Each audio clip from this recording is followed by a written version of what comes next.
Um, so, Virgo, there is a particular kind of phone call that changes the temperature of everything, not the temperature of the room, the temperature of the relationship, of the dynamic, of the space between two people. That has been held at a certain degree for a certain length of time, and that suddenly, in the space of one conversation, warms into something different, something it could not have been before. Without what is about to be said, welcome, and let yourself feel this one fully. A call is coming, and it is the tender kind. I want to name that specifically tender because I think that is the quality that matters most about what is coming. Not the urgency of it, not the drama of it, the tenderness, the specific softness that arrives when someone has stopped protecting themselves against the full exposure of what they feel and is bringing it to you without armor, without strategy, in the vulnerable and honest form. That love actually takes when it is not being managed. Whew. I want to describe the person making this call because understanding who they are in this moment on the other side of whatever distance exists between you will help you receive what they are bringing with the full attention it deserves. They are nervous. I want to say that first because nervousness in this context is one of the most telling things about them and about how much this matters. People are not nervous about things that do not matter. Nervousness is the body's acknowledgement that what is about to happen has stakes, real ones, that the outcome of the next few minutes is going to affect something that they care deeply about in a direction they cannot fully predict or control. They are nervous because you matter to them in the specific and undeniable way that produces nervousness rather than ease. When you are about to do something, that could change how that person who matters to you understands the connection between you going forward. They have been preparing for this call, not in the way of rehearsing lines, not in the way of crafting a carefully managed presentation of themselves and their feelings. That will produce the specific response they are hoping for from you in the way of getting quiet, getting honest with themselves about what they actually feel and what they actually want to say and how they want to say it in a way that is true rather than strategic, in a way that gives you something real to receive rather than something designed to produce a result. The quiet preparation is what produces the tender call, the one I am describing, rather than the strategic one, which has a different quality that people can usually feel even when they cannot name what is different about it. Now, I want to tell you what they are going to say in the substance of it, not the exact words, because the exact words are theirs and they will find them in the moment, in whatever form is most honest for who they are and what they carry and how they express things when they are expressing from the real place rather than from the performed one. They are going to tell you that you have been in their thoughts in a way that has surprised them by its persistence and its depth and the specific quality of warmth that arrives when you cross their mind, which is often, more often than they have let show, in how they have been with you until now. They are going to tell you something about who you are, something they have noticed in the particular and attentive way of someone who has been paying close attention to the person they are developing feelings for, without always being able to show that attention as explicitly as they would have liked.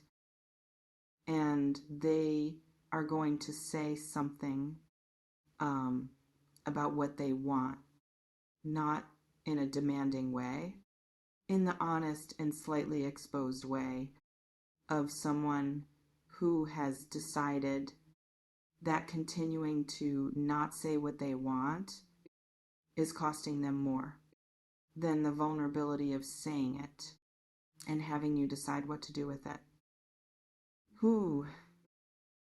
I want to speak about the speechless part because that is in the title, and I want to be specific about what produces it.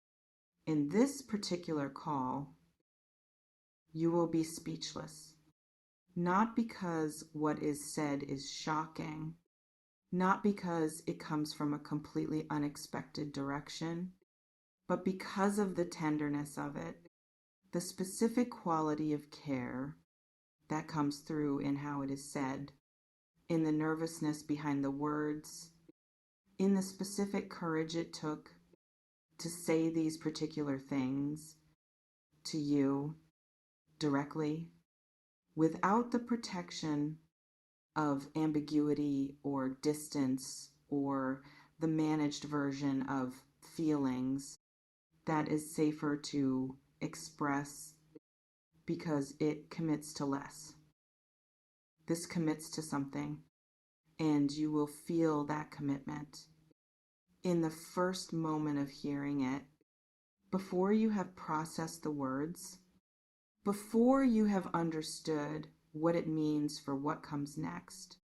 You will feel that something just committed to being real between you that was not real before, in this form, at this level, and that feeling of something becoming real that was held in the not quite real for too long is what produces the speechless. I want to speak to you now about how to be in this call when it arrives, because how you are in it shapes what becomes possible from it. And I want you to be in it in the way that makes the most of what they are bringing. Let yourself be moved. If what is said moves you, which it will, let the moving happen without immediately managing it into something more composed or appropriate or difficult to read. They are bringing you something tender, and tender deserves tender in return.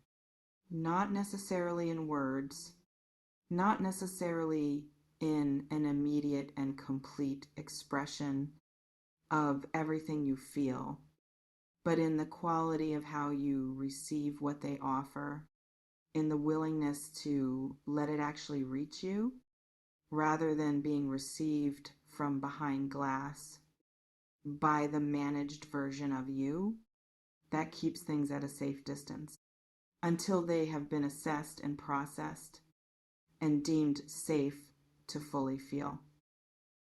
Let it reach you directly before the assessing begins.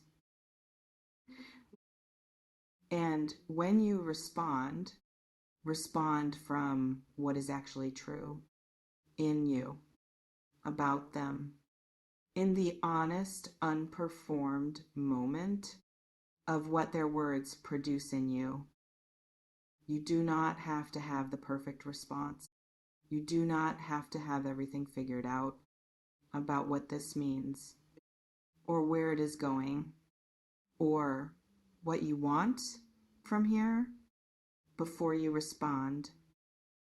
You only have to respond from what is true in the moment, which is always enough.